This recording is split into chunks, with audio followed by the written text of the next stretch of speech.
Public 2 mark series அப்படின்ற சீரீஸில் இன்றைக்கி நம்ம பார்க்க இருக்கக்கூடிய question number 8.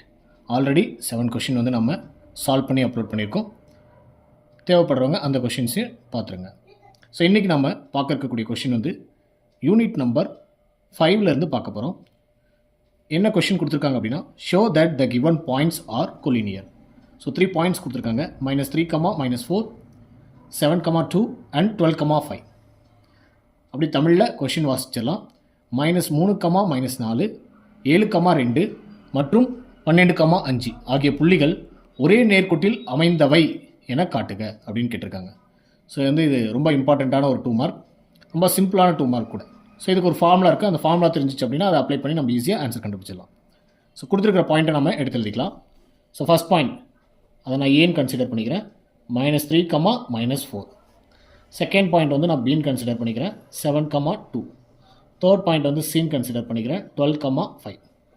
So first point வந்து நான் x1, y1, x2, y2, x3, y3 அப்படின்ட்டு நம்ம எடுத்துக்கலாம். ஸோ ஃபார்முலா என்னென்னா, ஏரியா ஆஃப் ட்ரையாங்கிள் ஏபிசி, தமிழில் முக்கோணம் ஏபிசியின் பரப்பு அப்படின்னு ஒரு ஃபார்முலா இருக்குது. அந்த ஃபார்முலா வந்து நம்ம எழுதிக்கலாம். 1/2 ப்ராக்கெட், இங்கே வந்து நான் x1, x2, x3 again x1. So நமக்கு x1, x2, x3 இருக்குது. அகைன் நம்ம என்ன பண்ணணும்னா x1 எழுதணும்.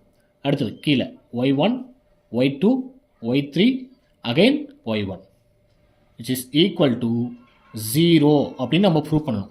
ஸோ இந்த வேல்யூஸ் எல்லாம் இங்கே சப்ஸ்டியூட் பண்ணி நம்ம வந்து ப்ராடக்ட் பண்ணும்போது, ஸோ ப்ராடக்ட் பண்ணி கண்டுபிடிச்சோம் அப்படின்னா இந்த வேல்யூலாம் நமக்கு என்ன கிடைக்கணும் அப்படின்னா 0ன்னு கிடைக்கணும். ஸோ இந்த ஃபார்முலா நம்ம சப்ஸ்டியூட் பண்ணுவோம். சப்ஸ்டியூட் பண்ணி இந்த x1 y2ஓட ப்ராடக்ட் பண்ணுவோம், மல்டிபிள் பண்ணுவோம். So x1 × y2, x2 × y3, x3 × y1. So இந்த ஆங்கிளில் நாம் மல்டிபிள் பண்ணுவோம். மறுபடியும் y1 x2ஓட மல்டிபிள் பண்ணுவோம், y2 x3ஓட மல்டிபிள் பண்ணுவோம், y3 x1ஓட மல்டிபிள் பண்ணுவோம். மேலே இருக்கிற x1, x2, x3 இந்த வேல்யூ எடுத்து கீழே இருக்கிற y1, y2, y3ஓட மல்டிபிள் பண்ணுவோம். அதுக்கப்புறம் கீழேருந்து நம்ம மேலே மல்டிபிள் பண்ணும்போது காமனாக நம்ம ஒரு மைனஸ் போடணும். ஓகே, ஸோ நம்ம வேல்யூவை சப்ஸ்டியூட் பண்ணிடுவோம். So 1/2, x1 value -3, x2 value 7, x3 value 12, மறுபடியும் x1 வேல்யூ -3. அடுத்து y1 value -4, y2 value 2, y3 value 5, again y1 value -4. So இப்போ நான் ஃபைனலாக ஆன்சர் கண்டுபிடிக்கும் போது எனக்கு 0 வந்துருச்சு அப்படின்னா the given points are in collinear அப்படின்னு நம்ம எழுதணும். ஸோ ஃபைண்ட் அவுட் பண்ணுவோம். 1/2. ஸோ நம்ம இந்த டைரெக்ஷனில் மல்டிபிள் பண்ணணும். இப்போ -3 × 2 -6, 7 5s are 35, 12 4s are -48. So இப்போ நம்ம கீழேருந்து மேலே மல்டிபிள் பண்ணும்போது ஒரு மைனஸ் காமனாக வரும். -7 4s are 28, plus 2 12s are 24, plus into minus 5 3s are 15.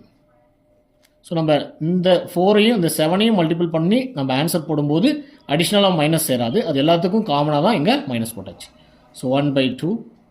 So minus வேல்யூவெல்லாம் add பண்ணிக்குவோம். -48, -6 வந்து -54, ப்ளஸ் 35, மைனஸ் ஆஃப் இதுவும் மைனஸில் இருக்குது, -15 இருக்குது. ஸோ இது ரெண்டையும் ஆட் பண்ணோம் அப்படின்னா 28, ஒரு 5 ஆட் பண்ணும்போது 33, ஒரு 10, இப்போ -43 ப்ளஸ் 24. ஸோ 1/2. ஸோ 54லேருந்து 35 நாம் சப்ராக்ட் பண்ணணும். இப்போ 50லேருந்து 35 சப்ராக்ட் பண்ணோம் அப்படின்னா நமக்கு 15 கிடைக்கும். ஸோ இங்கே ஒரு 4 இருக்கிறதுனால அந்த 4ஐ நம்ம ஆட் பண்ணிக்குவோம். இப்போ 15 ஒரு 4 ஆட் பண்ணும்போது 19 வரும். ஸோ பிக் நம்பருடைய சிம்பிள் வந்து மைனஸில் இருக்கிறதுனால -19, மைனஸ் ஆஃப் -43லேருந்து 24 நம்ம சப்ராக்ட் பண்ணணும். 40லேருந்து 24 சப்ராக்ட் பண்ணோம் அப்படின்னா நமக்கு 16 கிடைக்கும். ஸோ இங்கே 3 இருக்கிறதுனால அகைன் இங்கேயும் நமக்கு -19 கிடைக்கும். So 1/2 -19, minus into minus plus 19. இப்போ 19ல் 19 நம்ம சப்ராக்ட் பண்ண போகிறோம், ஏன்னா இதனுடைய சிம்பிள் மைனஸ், இதனுடைய சிம்பிள் ப்ளஸ். ஸோ 0 கிடைக்கும்.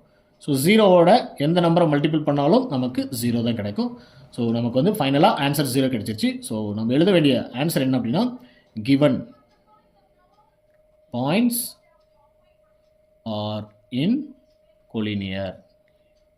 தமிழில் எழுதணும்னா கொடுக்கப்பட்டுள்ள புள்ளிகள் ஒரே நேர்கோட்டில் அமைந்துள்ளன.